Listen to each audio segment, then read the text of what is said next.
Welcome to the art of Link. Nah, just kidding. Up B is an absolute powerhouse. The grounded version is called Grounded Spin Attack or GSA, while the aerial version is called an Aerial Spin Attack or ASA. It's a fantastic combo finisher, out of shield option, aerial combo finisher, edge guarding tool, and even reverse edge guarding tool.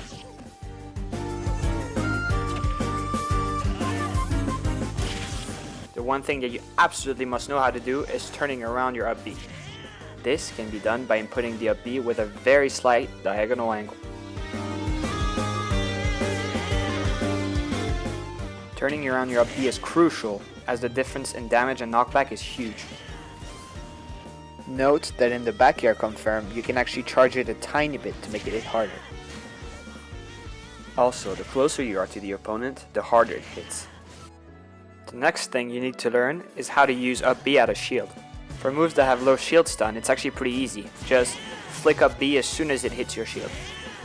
And as I said earlier, make sure you turn around the up B to maximize damage and knockback. Just make sure that you don't angle the control stick too much, otherwise you're gonna buffer a roll. Now things get a little trickier for moves that have really high shield stun, like a smash attack. Whatever you do, if you want to punish out a shield, do not let go of the shield button. What you want to do is press up B as soon as your shield gets hit, and then keep your control stick up and mash B until it comes out.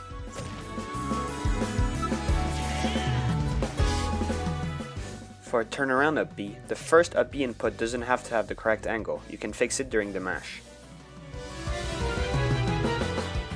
Let's talk more about aerial spin attack.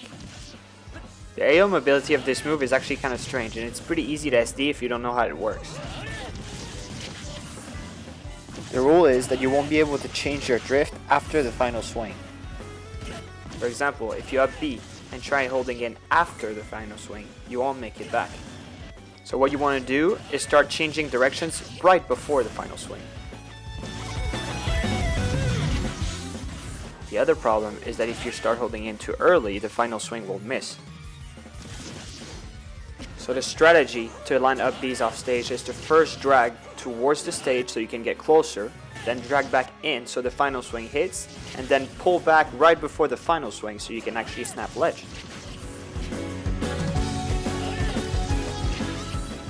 Another thing you can learn how to do is hold down on the control stick so you can clip people under the stage. You should also get comfortable punishing ledge trumps with an up B.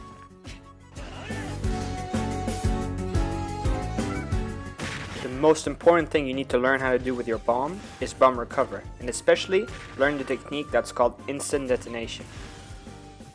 I'm not going to explain any of this in this video because I've already made 2 of them on my channel, so feel free to check them out. I'll list them in the description. But here's a simple technique that's very useful: the buffered full hop bomb pull. Buffering a bomb pull simply means pressing down B and jump at the same time. You can make your life easier by setting one of your shoulder buttons to jump. But why is this technique so important? Well, if you buffer your bomb pull, you'll be able to double jump or Z drop before you land. This allows you to set up faster ledge traps, faster edge guards, and as a general rule, it's just going to make you less vulnerable when you pull a bomb. And the last thing you need to learn is all the different launch angles that you can send your bomb. I have also made a video on my channel about this, so I'll link in the description.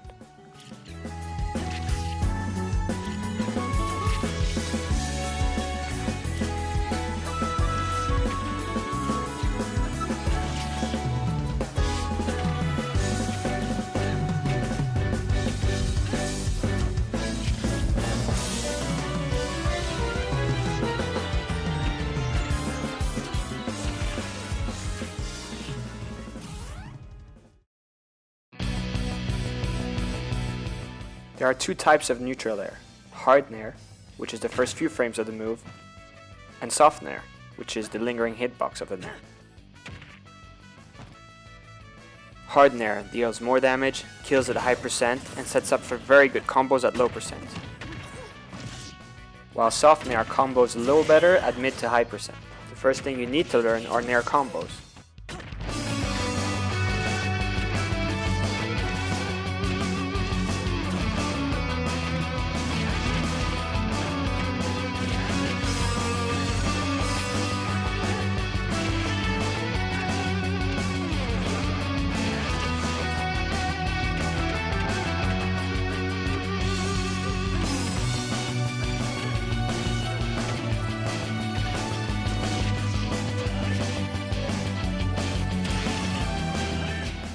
However, Neutral Air is also an extremely good defensive tool.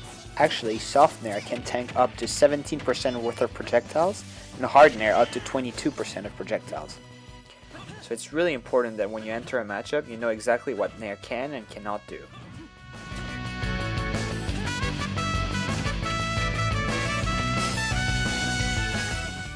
Now for the fun part. What if your Nair hits a shield? You enter a mind game where you gotta adapt depending on your opponent. If the opponent keeps holding shield, you can grab.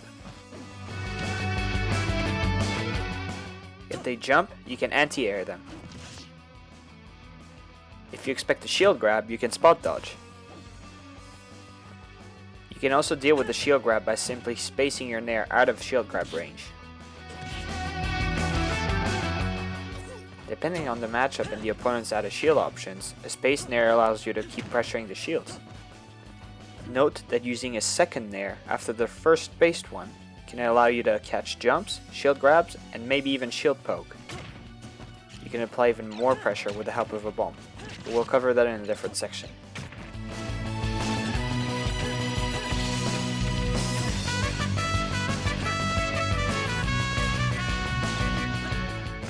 If you're not sure what the opponent's going to do, it's never a bad idea to just safely retreat and observe, and then go for a hard read as soon as you have enough data. Do you know what a T-spike is? Let's take a look. Oh, man. I like it. I'm with it. I Yeah. like it. Yeah, I was yeah, with it. A little crazy, but why not? Oh, look at this damage. And the spike! He had no options! Yep, by far our deadliest edgeguarding tool. When Link double jumps off the ledge and down airs, he can actually make it back. The problem is, when you do that, the hitbox of the dare is a little bit too high. But if you dip a bit lower to catch 2 frames, or even a few frames before the 2-frame animation, you SD.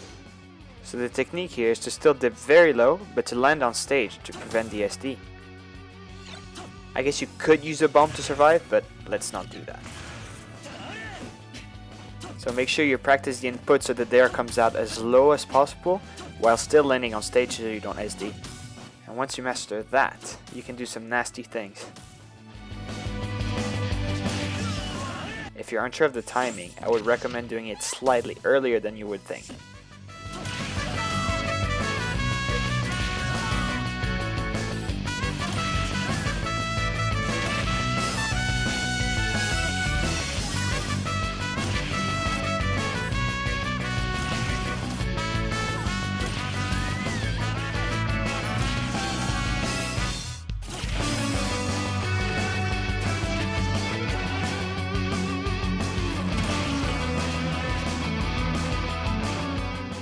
Changes to forward air made it actually a really bad move in neutral, but nonetheless we need to learn how it works. First off, learn the timing to land perfect short hop forward airs. The trick here is to not fast fall too early or forward air is just going to straight up whiff. Once you get the timing down, you need to practice the spacing. Usually I would tell you that spacing a move is always a good thing, but in the case of the first hit of forward air, it's actually worth learning the bad spacing as well, because this is the only way you'll get combos.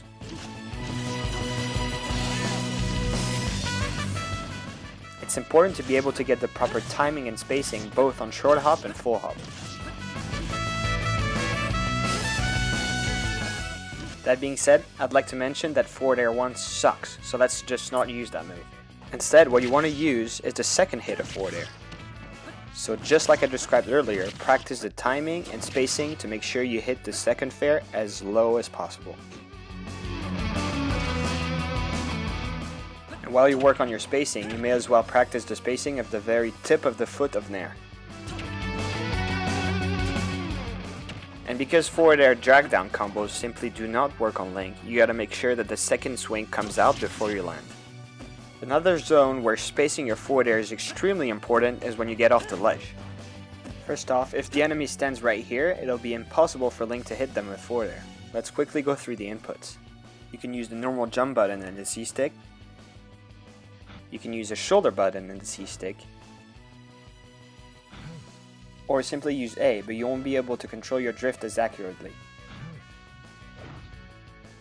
You always want to create some space between you and your opponent. You may also get lucky and get a shield poke.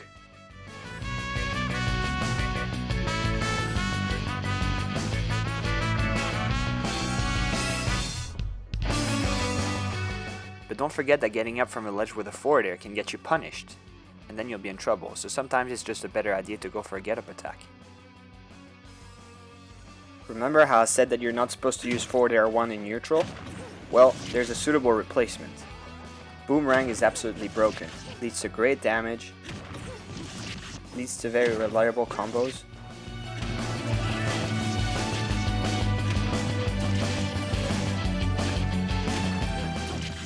It's incredibly safe on shield, especially if you space it and smash throw the boomerang. It deals a good amount of shield pushback, so no matter how you space it, the enemy probably won't be able to shield grab you.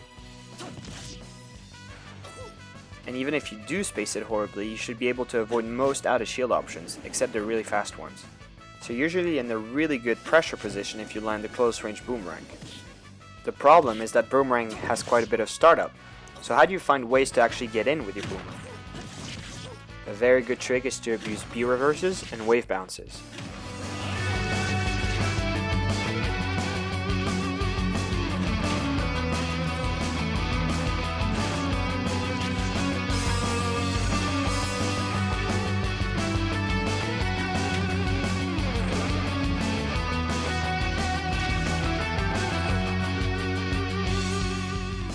Now, if you want to take your Link play to the next level, you need to start incorporating IZACs and ZACs. ZAC stands for Z-Drop Aerial Catch, and IZAC is an instant Z-Drop Aerial Catch. Simply put, those are just techniques to use aerials while you're holding onto a bomb. To perform a ZAC, press your grab button right before pressing the aerial.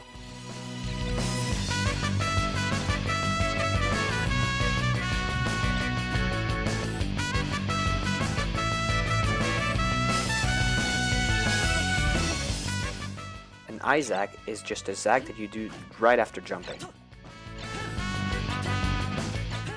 This should become like second nature to you.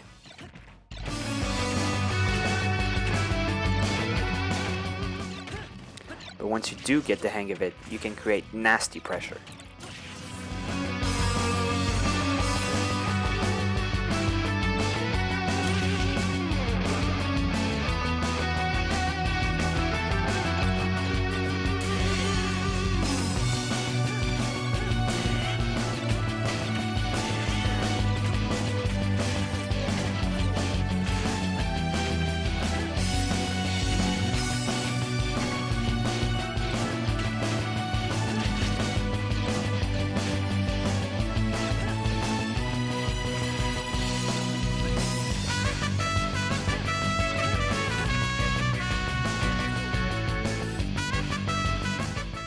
This is a pivot forward tilt, an extremely useful tool. The easiest way to perform it is to set your C-stick to attack.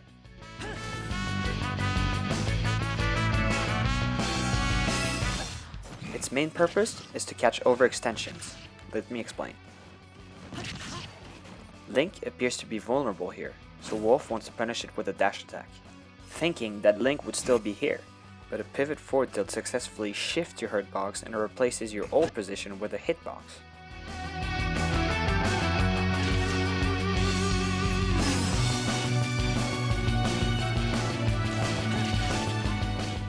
This can help you catch rolls,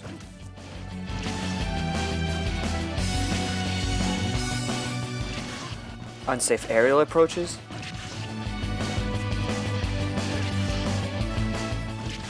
and even whiff punishes. This is why it's usually a good idea to let people approach you so you can let them fall in your traps.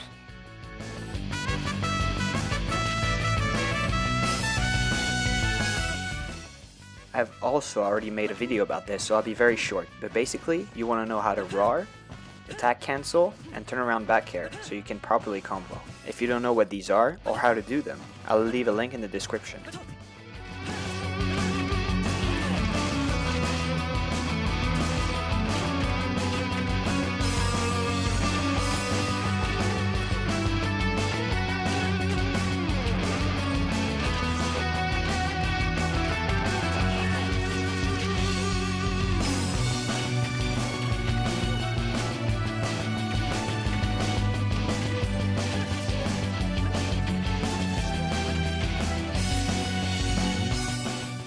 And last but not least, to optimize your damage, I need you to learn Link's true combos. And although I've also made a video about that on my channel, which I link in the description, I don't want you to learn training mode combos. I want you to know what combos actually work. Which leads me to my final tip. Take advantage of all the knowledge available. Join the Link Discord and ask questions. And that's it. Thank you so much for watching. If you have any questions, you can always reach me on Twitter, Discord, or in the comment section below. The only thing I'll ask in exchange is that you subscribe, like, and share the video. I would very much appreciate it. Thanks again, and see you very soon.